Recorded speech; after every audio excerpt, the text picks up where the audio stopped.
UP में वक्फ board की संपत्तियों का सर्वे होगा। यूपी सरकार ने सभी जिलों के अफसरों को सर्वे का आदेश जारी कर दिया है और यूपी सरकार की सर्वे टीम संपत्तियों की जांच करेगी। और आपको बता दें, पूरे देश में सेना और रेलवे के बाद सबसे ज्यादा संपत्ति वक्फ बोर्ड की है और समय समय पर इन जमीनों पर अवैध कब्जे हैं और इन जमीनों का गलत तरीके से इस्तेमाल होता है, ये भी खबरें आती रहती हैं। इसके बाद यूपी सरकार ने इनकी जांच का फैसला किया है, लेकिन ओवैसी इस बात से खुश नहीं है। ओवैसी ने कहा कि यूपी सरकार का इरादा वक्फ बोर्ड की जमीनों को छीनने का है। कि आपका इंटेंशन ये है वक्फ प्रॉपर्टीज को छीन लेना।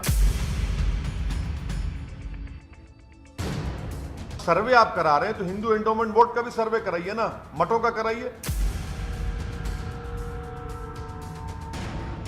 ये एक सिलेक्टिव टारगेटिंग है एक समुदाय की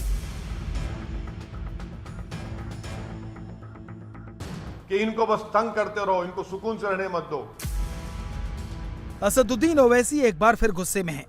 गुस्से की वजह एक बार फिर योगी सरकार का फैसला है। फैसला यूपी में वक्फ बोर्ड की प्रॉपर्टी के सर्वे का है। यूपी में सुन्नी और सेंट्रल शिया वक्फ के नाम पर 1,33,000 प्रॉपर्टीज रजिस्टर हैं। इनकी वैल्यू हजारों करोड़ों में है। अब यूपी सरकार इस बात की जांच करेगी कि क्या वक्फ बोर्ड ने गैर कानूनी तरीके से इन संपत्तियों पर कब्जा तो नहीं किया है। जांच इस बात की भी होगी कि क्या वक्फ बोर्ड की प्रॉपर्टीज पर जानबूझकर गैर कानूनी कब्जा होने दिया गया। ये वक्फ की संपत्तियां जो कि मुस्लिम समाज के बेहतरी के लिए जिनका उपयोग होना चाहिए, तमाम जगह ऐसी शिकायत आती थी जहां ये कहा जाता था कि अवैध जो है कब्जा हुआ है।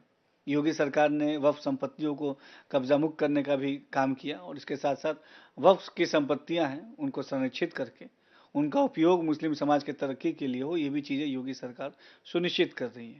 वक्फ की संपत्ति गरीब मुसलमानों की भलाई के लिए होती है।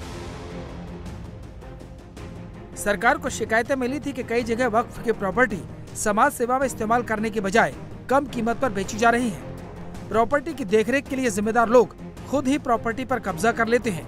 लेकिन जैसे ही योगी आदित्यनाथ ने वक्फ बोर्ड की प्रॉपर्टी के सर्वे के आदेश दिए, विवाद शुरू हो गया। असदुद्दीन ओवैसी ने कहा कि बीजेपी आरएसएस हर तरफ से मुसलमानों को दबाने की कोशिश कर रहे हैं।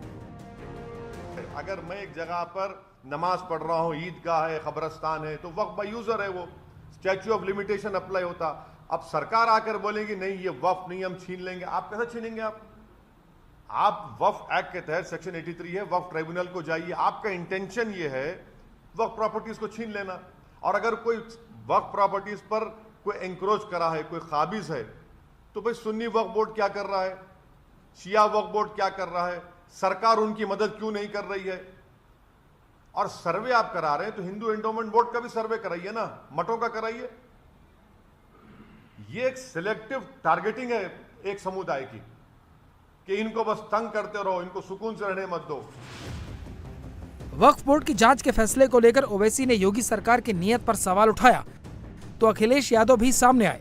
अखिलेश ने कहा कि ये सरकार असल मुद्दों से ध्यान भटकाने के लिए सिर्फ और सिर्फ हिंदू मुसलमान कर रही है। तो बीजेपी की तरफ से डिप्टी सीएम केशव प्रसाद मौर्य ने अखिलेश को जवाब दिया। हम सर्वे के खिलाफ हैं, सर्वे नहीं होना चाहिए और इस सरकार को केवल हिंदू मुस्लिम में उलझाना है। जो लोग दावा करते हैं $1 ट्रिलियन इकोनॉमी की, ये बताएं कि $1 ट्रिलियन की इकोनॉमी क्या मदरसों में सर्वे होने से हो जाएगी? सरकार की पवित्र मंशा है, लेकिन जो तुष्टीकरण की राजनीति करते हैं, चाहे वो श्री अखिलेश जी या अन्य कोई नेता हो, वो इसका विरोध करेंगे। लेकिन इन लोगों के विरोध की परवाह नहीं है। हमें गरीब मुसलमानों की परवाह है, जिनको दोनों समय का भोजन, जिनको रहने का स्थान, जिनको जो ज़रूरत है उस प्रकार की व्यवस्थाएं नहीं उपलब्ध हैं। वह भाजपा की सरकार माननीय मोदी जी, माननीय योगी जी के नेतृत्व में सबका साथ, सबका विकास, सबको सम्मान स्थान देते हुए और सबके जीवन को खुशहाल बनाने की दृष्टि से आगे बढ़ रही है। आंकड़ों के मुताबिक वक्फ बोर्ड के पास सेना और रेलवे के बाद सबसे ज्यादा जमीन है। यानी वक्फ बोर्ड देश का तीसरा सबसे बड़ा जमीन मालिक है। देश के सभी वक्फ बोर्डों के पास कुल मिलाकर 8,54,509 संपत्तियां हैं, जो 8 लाख एकड़ से ज्यादा जमीन पर फैली हैं। वक्फ की इन प्रॉपर्टीज की देखरेख की जिम्मेदारी वक्फ बोर्ड पर है। लोकल लेवल पर वक्फ बोर्ड की तरफ से मुतवल्ली या केयरटेकर नियुक्त किए जाते हैं। आरोप है कि खेल यही केयरटेकर करते हैं। ऐसे कई मामले सामने आए हैं जहां मुतवल्लियों ने प्रॉपर्टी डीलर्स और दूसरे लोगों के साथ साठगांठ करके वक्फ की संपत्ति औने पौने दाम पर बेच दी या अवैध कब्जे करवा दिए। दिल्ली में आम आदमी पार्टी के विधायक अमानतुल्लाह खान पर यही इल्जाम है कि उन्होंने मदरसे को तोड़कर दुकानें बनवा दी, दुकानों को मामूली किराए पर चढ़ा दिया और बदले में करोड़ों रुपए वसूल लिए। यूपी में इसी तरह की शिकायतों के बाद सरकार ने वक्फ की संपत्तियों का सर्वे कराने का फैसला किया। कहीं पे जो है वक्फ की संपत्ति है, जैसे मस्जिद है उसकी संपत्ति है, इमाम बाड़ा है उसकी संपत्ति है, कोई कब्रिस्तान है उसकी संपत्ति है, तो इसके ऊपर अवैध अतिक्रमण, अवैध जो है निर्माण और अवैध पट्टे, अवैध कब्जेदारियाँ जो है वक्फ बोर्ड के पिछले जो है प्रोत्साहन द्वारा, पूर्व मुतवल्लियों के प्रोत्साहन द्वारा और काफ़ी हद तक के जो है भूमाफियाओं के लिए ये फेवरेट संपत्तियां हैं, वो संपत्तियां जिन पे उनके कब्जे हैं। जो पहले चेयरमैन था वसीम रिजवी शिया वक्फ बोर्ड का, जिसकी सीबीआई जांच हुई, जिसके खिलाफ करप्शन के बड़े बड़े आरोप, उसको तो आपने करप्शन में जेल नहीं भेजा।